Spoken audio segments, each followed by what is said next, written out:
इस बुलेटिन के पेश करता है काकाजी वेडिंग मॉल वुमेन्स एक्सक्लूसिव, मोती गली, चौमोहल्ला पैलेस रोड, हैदराबाद। अस्सलाम वालेकुम, आदाब। मैं हूं मोहसिन और आप देख रहे हैं BBN न्यूज़। आइए शुरुआत करते हैं आज के खबरनामे की और नजर डालते हैं हेडलाइंस पर। तेलंगाना में इंटरमीडिएट फर्स्ट ईयर के इम्तिहानात का आगाज। एग्जाम के दौरान कोविड प्रोटोकॉल पर किया जा रहा सख्ती से अमल। इम्तिहानात का इख्तिताम 3 नवंबर को होगा।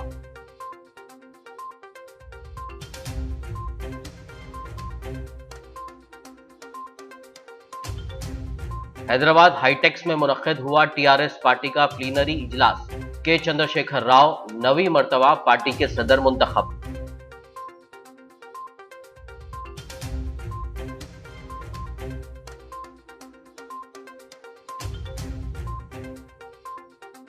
TRS पार्टी के पास 240 करोड़ रुपए के फिक्स डिपॉजिट्स। TRS प्लीनरी इजलास से CM के चंद्रशेखर राव का खिताब।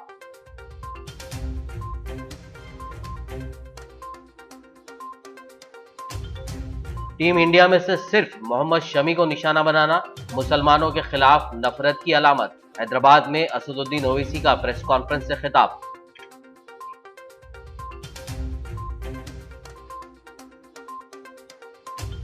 तेलंगाना के जिले निर्मल के शहर भैंसा में हालात पुरअमन।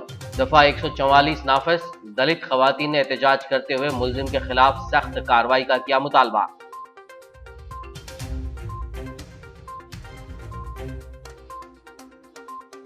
खुद को इनकम टैक्स ओहदेदार बताकर एक शख्स ने जेवरात की दुकान के मालिक को दिया धोखा। जिला मेडचल के खुतबुल्लापुर में पेश आया वाकया। पेट बशीराबाद पुलिस मसरूफ तहकीकात। और अब खबरों की तफसील। तेलंगाना में आज से इंटरमीडिएट फर्स्ट ईयर एग्जाम्स का आगाज़ हो चुका है। स्टूडेंट्स की बड़ी तादाद एग्जाम सेंटर्स पर देखी गई। मास्क लगाने वाले स्टूडेंट्स को थर्मल स्क्रीनिंग से गुजरने के बाद ही एग्ज़ाम हॉल में दाखिल होने की इजाज़त दी गई। रियासत के 1768 सेंटर्स पर बोर्ड ऑफ इंटरमीडिएट एजुकेशन की जानिब से वसीतर इंतजाम किए गए और 25,258 निगरानकारों को इम्तिहान में निगरानी की जिम्मेदारी दी गई।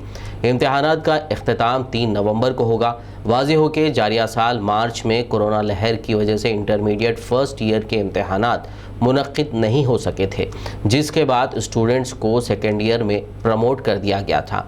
ताहम उन्हें पहले ही बता दिया गया था कि उन्हें फर्स्ट ईयर के इम्तिहानात जब कभी सूरत हाल बेहतर हो जाएगी लिखना होगा। फर्स्ट ईयर के परिचय सवालात 70% सिलेबस को जहन में रखते हुए तैयार किए गए हैं और क्वेश्चन पेपर्स में स्टूडेंट्स को ज़्यादा इम्कानात दिए गए हैं। एग्ज़ाम सेंटर्स में स्टूडेंट्स के लिए सोशल डिस्टेंसिंग के उसूलों का ख्याल रखा जा रहा है। गवर्नमेंट के रूल्स के हिसाब से हम पूरे प्रिकॉशंस फॉलो कर रहे हैं। सोशल डिस्टेंसिंग मेंटेन कर रहे हैं। मास्क कंपलसरी है। सैनिटाइजर, वाटर बॉटल अपने स्टूडेंट्स को खुद लाना है। अभी का एग्ज़ाम शुरू होने का टाइम है। बच्चों की हम चेकिंग करके 1 by 1 ऊपर गए। हमारी दुआ है स्टूडेंट्स के, सारे स्टूडेंट्स के लिए कि अल्लाह ताला उनकी मेहनतों को कबूल फरमाए और कामयाबी अता फरमाए। एग्ज़ाम्स कब से स्टार्ट हो रहे हैं, कब ख़त्म हो रहे हैं, टाइमिंग क्या है उसकी, और फर्स्ट एग्ज़ाम से लास्ट एग्ज़ाम तक डेट क्या है सर? एग्ज़ाम टाइमिंग देखिए 8:49 to 12 है, लेकिन 8:45 इन टाइम है। After 8:45 students is not allowed. और एग्ज़ाम आज 25 अक्टूबर से शुरू होकर 1 नवंबर को खत्म हो रहा है लास्ट एग्ज़ाम। संडे भी एग्ज़ाम है, पेरेंट्स को याद रखना है, संडे भी एग्ज़ाम है। यानी आमतौर पे संडे के दिन छुट्टी रहती थी, लेकिन इस बार जो है छुट्टी नहीं रहेंगी। नहीं, अभी इस बार छुट्टी नहीं रहेगी क्योंकि इलेक्शन की वजह से फ्राइडे सैटरडे 2 दिन हॉलीडे आ रही। संडे भी एग्ज़ाम रहेगा। तेलंगाना की बरसर इख्तिदार TRS पार्टी के क़याम के 20 साल की तकमील के मौके पर पार्टी प्लीनरी का बड़े पैमाने पर आज इजलास मुनक्किद हुआ। हैदराबाद के हाईटेक्स में मुनक्किदा इस प्लीनरी में तकरीबन 6000 मंदूबीन ने शिरकत की। पुलिस ने TRS प्लीनरी के पेश नज़र हाईटेक्स और उसके अतराफ ट्रैफिक तहदीदात आयद की थी। इस मौके पर तेलंगाना के वज़ीर आला के चंद्रशेखर राव मुसलसल 9वीं मरतबा TRS के सदर मुंतखब करार दिए गए। TRS के इलेक्शन रिटर्निंग ऑफिसर व TRS के general secretary Srinivas Reddy MLC ने प्लीनरी सेशन में चंद्रशेखर राव के बिला मुकाबला पार्टी के सदर के तौर पर मुंतखब होने का ऐलान किया। इस प्लीनरी सेशन में एक करारदाद मंजूर करते हुए पार्टी का सदर मुंतखब होने पर चंद्रशेखर राव को मुबारकबाद पेश की गई। मुसलसल 9वीं मरतबा पार्टी के सदर मुंतखब होने के बाद हाईटेक्स में मुनक्किदा प्लीनरी सेशन से कलीदी खिताब करते हुए टीआरएस सरबराह व वज़ीर आला तेलंगाना के चंद्रशेखर राव ने कहा कि तेलंगाना तहरीक के बारे में फैलाए गए शकूक व शुबहात और गलत मालूमात के दरमियान गुलाबी परचम लहराया गया और 27 अक्टूबर 2001 को तेलंगाना के जहदकार कोंडा लक्ष्मण बापू जी की मौजूदगी में पार्टी का क़याम अमल में लाया गया।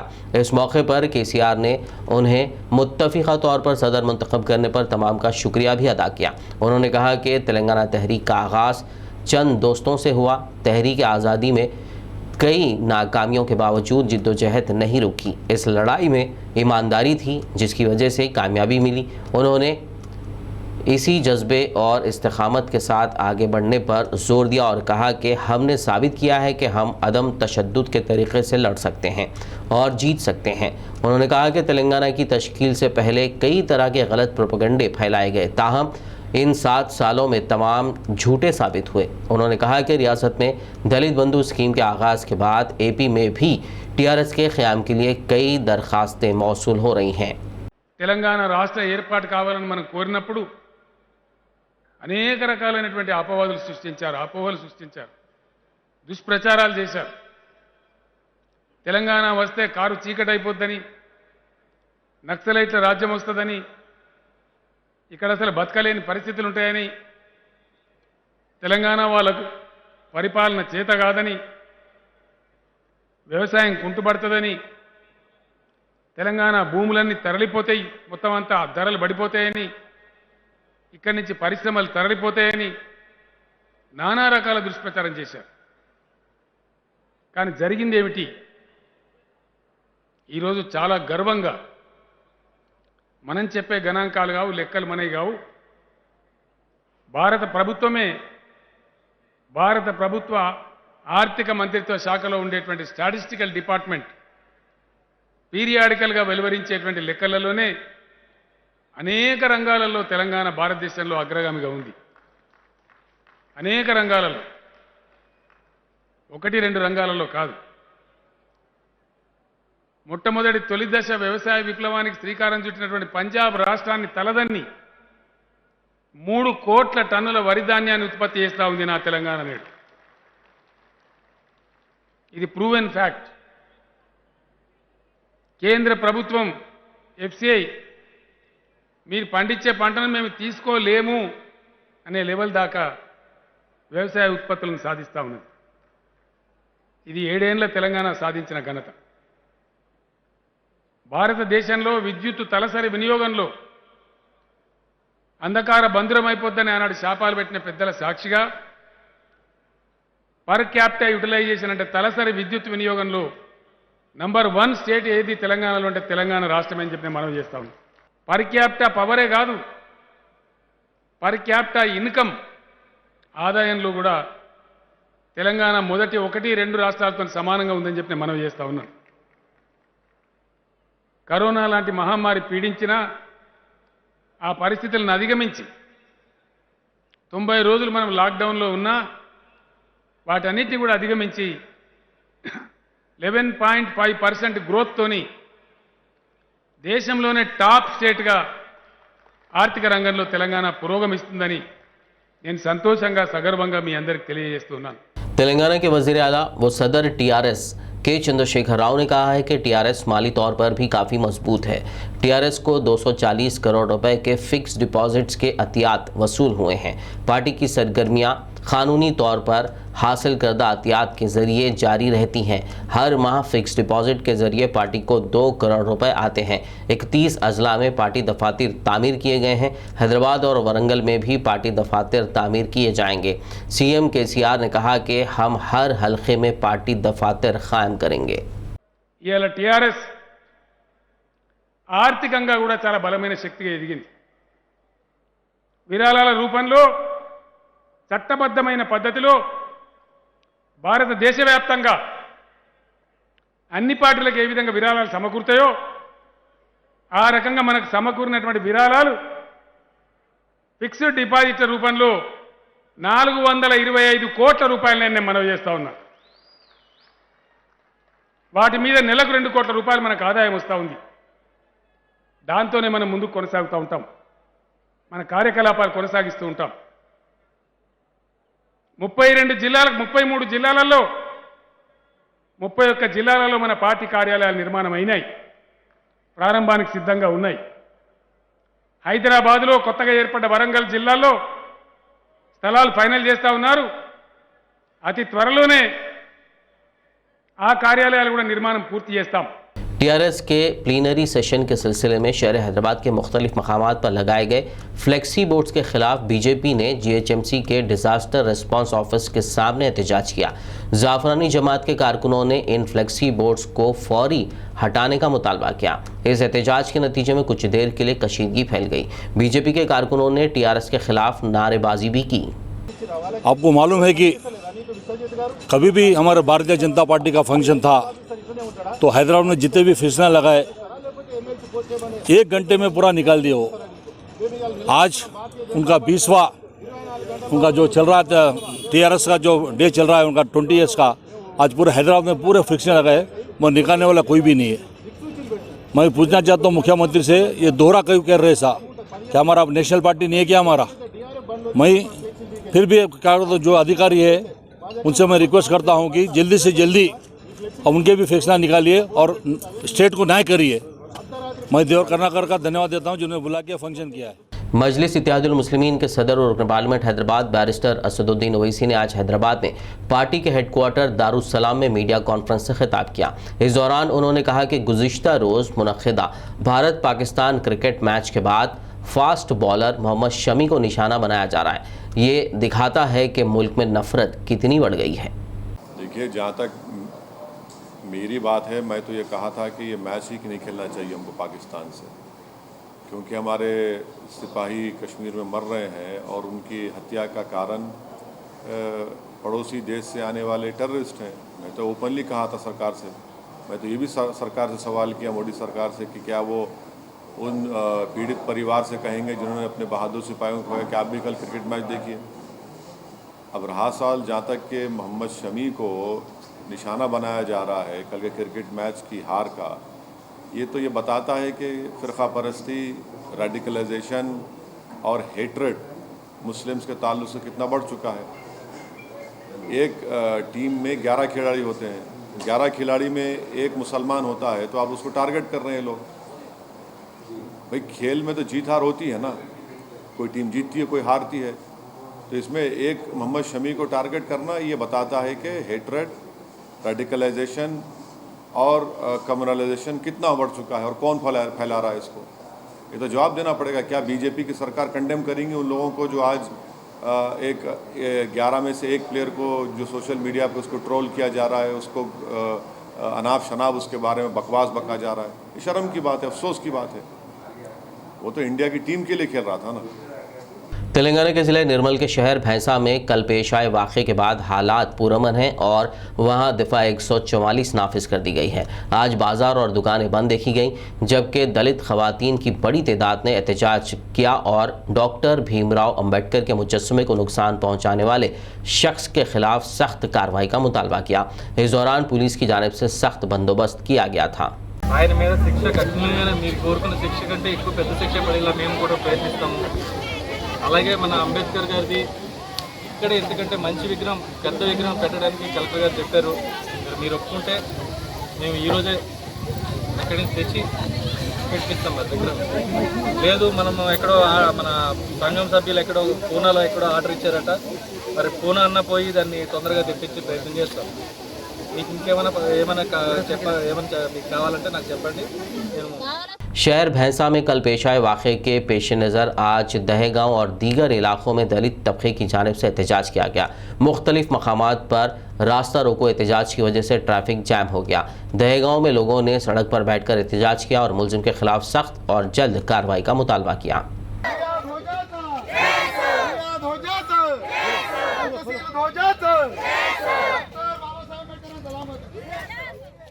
अभी आप गवर्नमेंट से क्या चाहते हो, क्या डिमांड है आपका, ये बताइए. గవర్నమెంట్ से అంబేద్కర్ ఏదైతే స్టాచ్యూ ఉందో అంబేద్కర్ స్టాచ్యూని పునరుద్ధం ఈ విధంగా ఎక్కడ కూడా జరగకుండా ఉండాలని మేము ఈ గవర్నమెంట్ని మన పోలీస్ యంత్రాన్ని కోరుతున్నాము.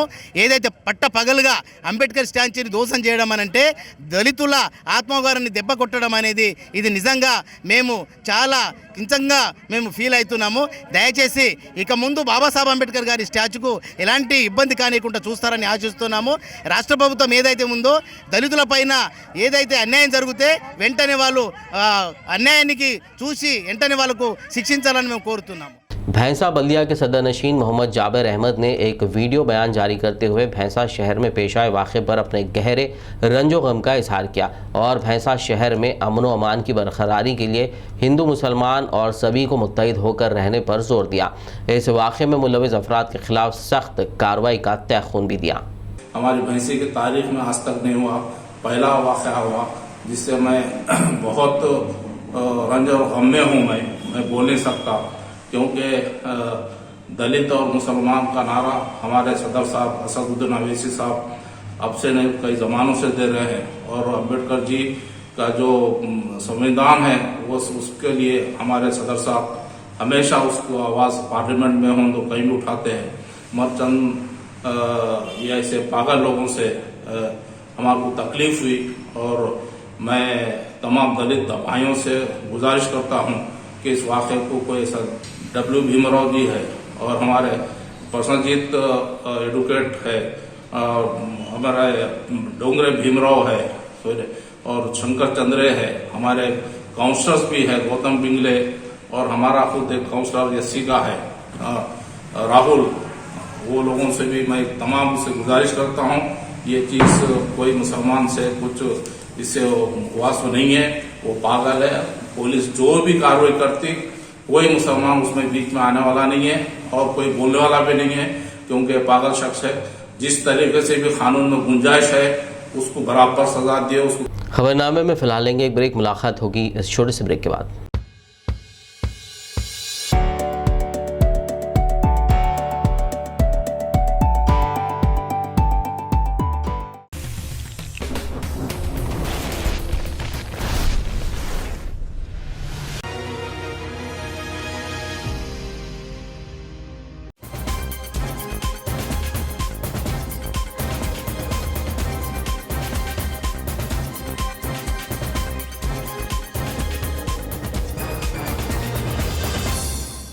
ब्रेक के बाद खबरनामे में आपका दोबारा खैर मकदम है। आइए बढ़ते हैं मजीद खबरों की जानिब। पब्लिक ट्रांसपोर्ट चाहे वो लोकल बस हो या फिर ट्रेन या मेट्रो ट्रेन, तमाम में ख़वातीन को सीट पर बैठने के लिए तरजीह दी जाती है। ताहम एक खातून का वीडियो सोशल मीडिया पर तेज़ी के साथ वायरल हो रहा है। इस वीडियो में दिखाया जा रहा है कि एक खातून अपने नन्हे बच्चे के साथ मेट्रो ट्रेन में सफ़र के दौरान ट्रेन के फर्श पर बैठी हुई है। ये गैर इंसानी वाक़या हैदराबाद का है। इस वीडियो में दिखाया गया है कि खातून अपने बच्चे के साथ ट्रेन के फर्श पर बैठी हुई है और कोई भी इसको सीट की पेशकश नहीं कर रहा है। दूसरी तरफ बाज़ अफराद का कहना है कि वबा के दौरान हुजूम से बचने के लिए ही शायद ये खातून जानबूझकर ट्रेन के फर्श पर बैठी है। शहर हैदराबाद के बंडलागुड़ा मंडल के गौस नगर में JNNURM हाउसिंग स्कीम के तहत तामीर किए गए फ्लैट्स में गैर कानूनी तौर पर कई लोग मुकीम हैं, जिनके खिलाफ आज MRO फरीन शेख ने महकमे पुलिस और हाउसिंग के अहदेदारों के हमरा कार्रवाई की और फ्लैट्स में मुकीम लोगों के दस्तावेजात की जाँच की। वहीं उन्होंने गैर कानूनी तौर पर मुकीम लोगों को आखिरी मौका देते हुए कल यानी 26 अक्टूबर मंगल की शाम तक फ्लैट्स को खाली करने की वार्निंग दी। इस मौके पर महकमे हाउसिंग, रेवेन्यू और पुलिस के अहदेदार मौजूद थे। इस दौरान पुलिस का सख्त बंदोबस्त किया गया था। ऐसा कितने तैयार करके कितने लोगों को रखेंगे? हाँ, ये भी फोटो ले लेंगे। ये पता बोल के लाके क्यों दे दिखा रहे मेरे को? आप खाली कर देना, जैसा खाली है बोल के आए ना, आप इमीडिएटली वैसा ही शाम तक खाली कर देना, समझे?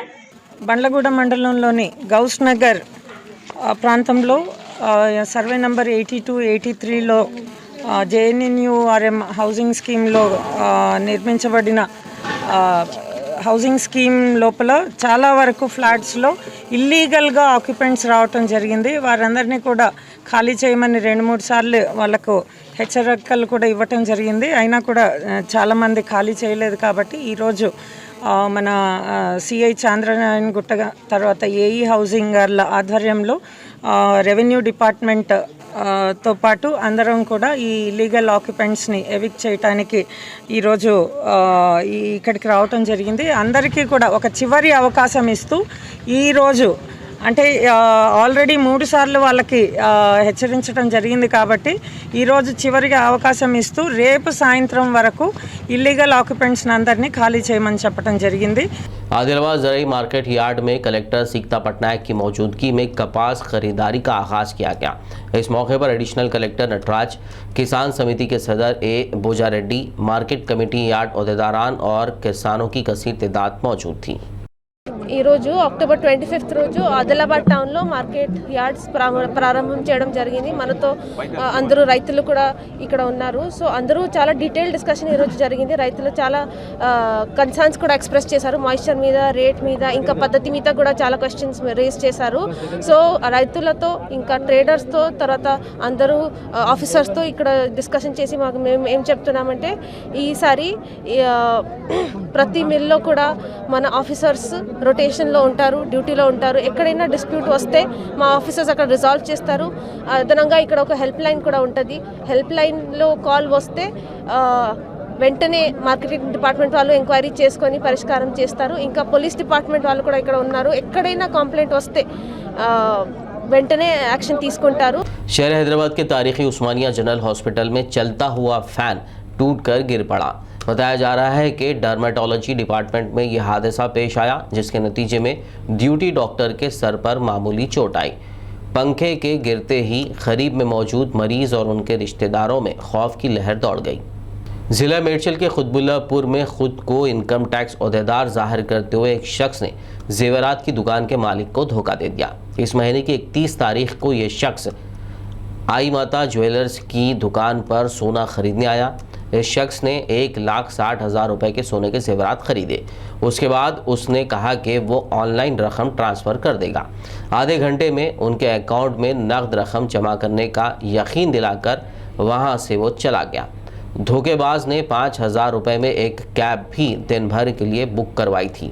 जेवरात लेकर वो कैब में रवाना हो गया। ताहम कुछ देर बाद थोड़ी दूर जाने पर जीडी मेटला पाइपलाइन रोड पर ड्राइवर को कार रोक देने की हिदायत दी और कार से उतरकर कुछ खरीदी के बहाने वो गायब हो गया। काफ़ी इंतज़ार के बाद उसके वहां ना पहुंचने पर ड्राइवर दोबारा उसी ज्वेलरी शॉप पर पहुंचा जहां उसने जेवरात खरीदे थे और उस शख्स के बारे में मालूमात हासिल की, जिस पर ज्वेलरी शॉप वालों ने बताया कि वो यहां नहीं आया।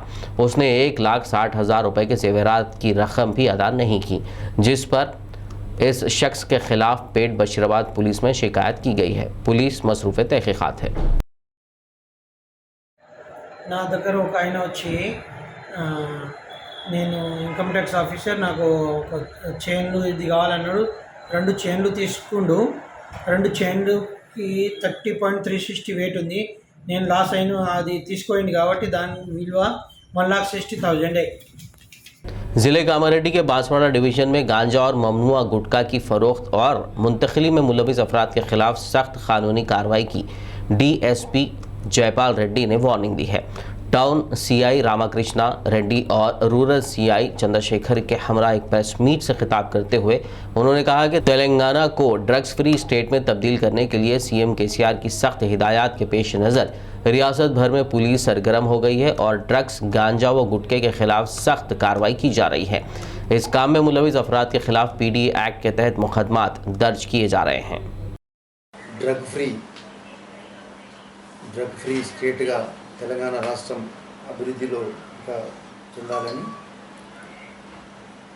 గంజాయి, గుట్కా ఇలాంటి మారక ద్రవ్యాలు, ఈ డ్రగ్స్ వాడడం వల్ల, ట్రాన్స్పోర్ట్ చేయడం వల్ల ఎంతోమంది యువత వాళ్ళ జీవితాలని నాశనం చేసుకుంటున్నారని చెప్పేసి గంజాయిపై, గుట్కా వీటిపై ఉక్కుపాదం మోపడానికి తెలంగాణ రాష్ట్ర ప్రభుత్వం CM గారి ఆదేశాల మేరకు గంజాయిని ఎవరైనా సరే కల్టివేషన్ చేసిన అంటే పండించిన పంట రూపంలో కానీ సొంతం వాడుకోవడం కోసం కానీ అమ్మడం కోసం కానీ माह रबीउल अव्वल के मौके पर हर साल की तरह इस साल भी फैज़ान चिश्तिया हैदराबाद दक्कन के ज़ेर एहतमाम शहर हैदराबाद के टप्पा चबूतरा नटराज नगर इलाके में वाक़े मस्जिद अक्सा में एक रोज़ा मीलाद कॉन्फ्रेंस का इनेकाद अमल में लाया गया। देखिए तफसील। शहर हैदराबाद के टप्पा चबूतरा नटराज नगर इलाके में वाक़ मस्जिद अक़सा में फैज़ान चिश्तिया हैदराबाद दक्कन के ज़ेर एहतमाम सालाना अज़ीमुश्शान एक रोज़ा मीलाद कॉन्फ्रेंस का इतवार के रोज़ इनेकाद अमल में आया। मौलाना हाफिज़ क़ारी सैयद शाह मोहम्मद अब्दुल क़ादिर हुसैनी अल बुखारी चिश्ती कलीमी अल मारूफ पीर जिलानी पाशा की ज़ेर सरपरस्ती मौलाना डॉक्टर सैयद शाह मोहम्मद अब्दुल मुईज़ शर्फ़ी सज्जाद नशीन हज़रत मदनी शर्फ़ी की ज़ेर सदारत और कॉन्फ्रेंस की निगरानी ख़तीब अहले सुन्नत शाह मोहम्मद महताब चिश्ती करबलाई ने की। मिलाद कॉन्फ्रेंस में मेहमान खुसूसी के तौर पर मौलाना ख्वाजा मुक़ीमुद्दीन चिश्ती, मौलाना ख्वाजा हमीदुद्दीन चिश्ती, मौलाना डॉक्टर गयास पाशा कादरी, हकीम शर्फ़ी महबूब नगर, मौलाना मोहम्मद सद्दाम हुसैन, मौलाना हाफिज़ सैयद अहमद गौरी नक्शबंदी, उस्ताद जामे निज़ामिया, मौलाना ख़ारी बाबा फसीउद्दीन चिश्ती निज़ामी वरंगल, मौलाना सईदुर्रहमान रज़वी अल-क़ादरी, हाफिज़ मोहम्मद आमिर शर्फ़ी, इमाम मस्जिद अक़सा नटराज नगर मौलाना रऊफ़ अहमद निज़ामी ने शिरकत करते हुए सीरत नबी और मीलादुन्नबी सल्लल्लाहु अलैहि वसल्लम की अहमियत पर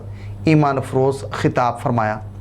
कॉन्फ्रेंस का आगाज़ क़िरात कलाम पाक और जमात अनवार बुरदा ने क़सीदे बुर्द शरीफ पेश करने की सादत हासिल की। इस कॉन्फ्रेंस के अख्तिताम से क़ब्ल शुरका ने आसार मुबारक हुज़ूर अक़दस सल्लल्लाहु अलैहि वसल्लम के मुँह मुबारक की ज़ियारत का शर्फ़ हासिल किया। इस मौके पर ख़वातीन के लिए पर्दे का खुसूसी इंतज़ाम किया गया था। बिस्मिल्लाहिर्रहमानिर्रहीम, अस्सलामु अलैकुम व रहमतुल्लाहि व बरकातुहू। अल्लाह ताला के फ़ज़्ल व करम से उसकी मदद से तकरीबन 20 साल से हमारी मस्जिद अक़सा में फैज़ान चिश्तिया के तहत कई प्रोग्राम हो रहे हैं। हर जुम्मा भी बयान हो रहा है और दीनी किताबें अल्हम्दुलिल्लाह शाया हो रही हैं। और एक बहुत बड़ी किताब अहले बैत की फजीलत पर 500 सफ़े पर मुश्तमिल शाया हो चुकी है अल्हम्दुलिल्लाह। और इसकी सिलसिले में हर साल रबीउल अव्वल के महीने में जलसे मीलादुन्नबी कॉन्फ्रेंस मुनक़िद हो रही है, जिसमें अकाबिर उलमाए किराम जो है बेहतरीन अंदाज में कुरान हदीस के हवालों के साथ हुज़ूर सल्लल्लाहु अलैहि वसल्लम की मीलाद और फजीलत बयान कर रहे हैं। अल्लाह के करम से तमाम सामीन के लिए तनावुल ताम का भी एहतराम रहता है। दुआ है अल्लाह से कि अल्लाह इसमें मज़ीद तरक्की दे और दीन की इशाअत में और लोगों को भी मिलकर ताउन करने की तौफीक अता फरमाए। आमीन वल्हम्दुलिल्लाहि रब्बिल आलमीन। सुन्नी दावत इस्लामी ज़हीराबाद के ज़ेर एहतमाम सज्जादा नशीन व मुतवल्ली आस्ताना हज़रत ख्वाजा सैयद शाह अली ख़ुतुब शाह रहमतुल्लाह अलैह मौलाना सैयद शाह नसरुल्लाह हुसैनी की ज़ेर सरपरस्ती इतवार के रोज़ बाद नमाज इशा मस्जिद वतन बाग ज़हीराबाद में मुक़द्दस तबरुकात की ज़ियारत का नज़्म किया गया, जिससे कसीर तादाद में मुकामी ही नहीं बल्कि ग़रीब व जवार के मुसलमानों ने इस्तिफ़ादा किया। इस मुक़द्दस व मुतबर्रिक महफ़िल में बिरादर सज्जादा नशीन सैयद शाह सलाउद्दीन हुसैनी, नायब निगरान सुन्नी दावत इस्लामी ज़हीराबाद मोहम्मद मुस्तैन नूरी, मुबल्लिग़ सुन्नी दावत इस्लामी मोहम्मद कैफ रेहान नूरी के अलावा दीगर की कसीर तादाद मौजूद थी।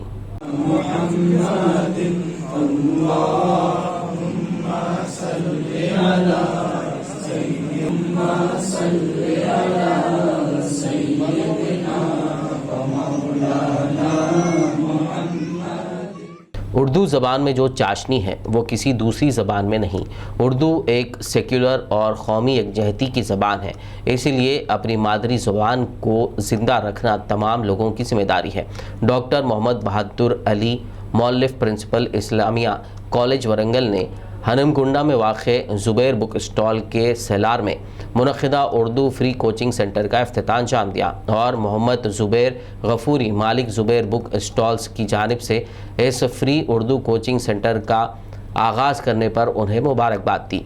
इस मौके पर उन्होंने कहा कि उर्दू को मुसलमानों के साथ जोड़ना ठीक नहीं है, क्योंकि ये हिंदुस्तान की ज़बान है और हम सब की ज़बान है। इस मौके पर मोहम्मद ज़िया गफूरी, जायद गफूरी के अलावा उर्दू के शोरा, सहाफ़ी और स्टूडेंट्स मौजूद थे। उर्दू सीखने सिखाने का एक सेंटर अमल में लाया गया, जिसकी सदारत हमारे मोहसिन बहादुर अली साहब की निगरानी में चलेगा इंशाअल्लाह।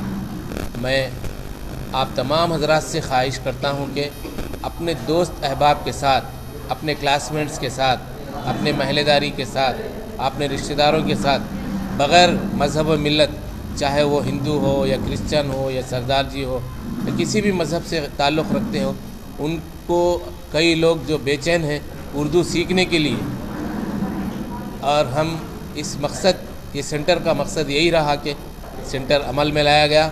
मुल्की मायानाज शख्सियत शीरी बयां मुखर्रिर शेखुल हदीस हज़रत मौलाना ख़ारी अहमद अली फ़लाही मोहतरम जामिया फैज़ सुलेमानी सूरत गुजरात की 26 अक्टूबर को आदिलाबाद आमद होगी। वो दारुल उलूम अजीज़िया दहगांव के 10वें सालाना अज़ीमुशान जलसे आम व दस्तारबंदी हुफ़ाज़ इकराम बउनवान अज़मत कुरान व अज़मत मुस्तफ़ा सल्लल्लाहु अलैहि वसल्लम में बहैसियत मेहमान खुसूसी शिरकत फरमाएँगे। नाज़िम मदरसा मौलाना मोहम्मद अकबरुद्दीन हुसामी और सदर तंजीम आइमा हाफ़िज़ मंजूर अहमद और दीगर ने इस जलसे के पोस्टर का रस्मी इजरा अंजाम दिया और 26 अक्टूबर बरोज़ मंगल बाद नमाज इशा अहाता दारुल उलूम अजीज़िया दहगांव बेला मंडल में तशरीफ़ लाकर मेहमान उलमा कराम के खिताब से इस्तिफ़ादा करने और मुंतज़मीन की हिम्मत अफजाई करने की पुरज़ोर अपील की।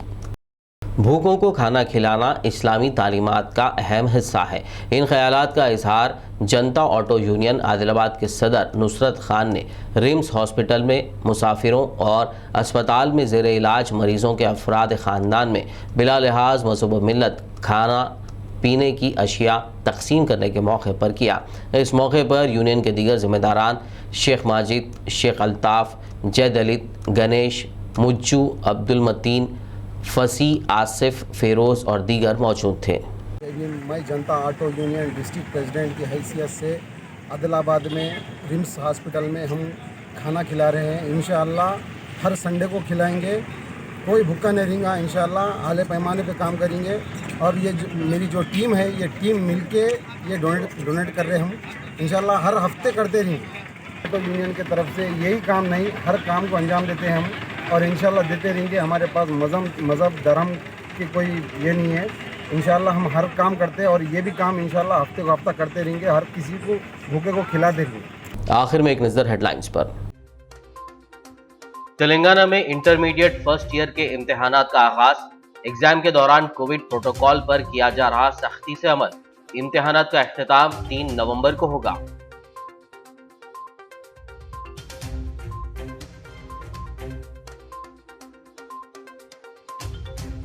हैदराबाद हाईटेक्स में मुनक्किद हुआ टीआरएस पार्टी का प्लीनरी इजलास।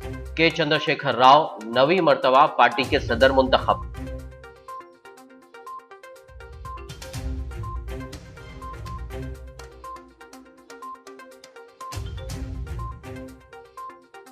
टीआरएस पार्टी के पास 240 करोड़ रुपए के फिक्स डिपॉजिट्स।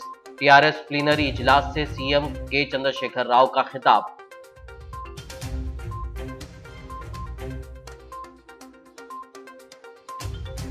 टीम इंडिया में से सिर्फ मोहम्मद शमी को निशाना बनाना मुसलमानों के खिलाफ नफरत की अलामत। हैदराबाद में असदुद्दीन ओवैसी का प्रेस कॉन्फ्रेंस से खिताब।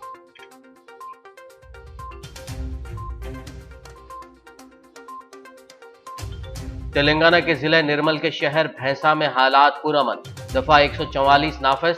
दलित खवातीन ने एहतजाज करते हुए मुलजिम के खिलाफ सख्त कार्रवाई का किया मुतालबा।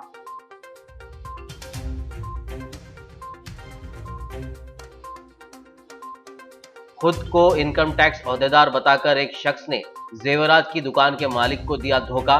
जिला मेडचल के खुतबुल्लापुर में पेश आया वाकया। पेट बशीराबाद पुलिस मसरूफ तहकीकात। खबरनामे में फिलहाल बस इतना ही। ताज़ा तरीन अपडेट्स के लिए देखते रहिए BBN न्यूज़। यूट्यूब और फेसबुक पर मौजूद हमारे वीडियोस को लाइक और शेयर ज़रूर कीजिए।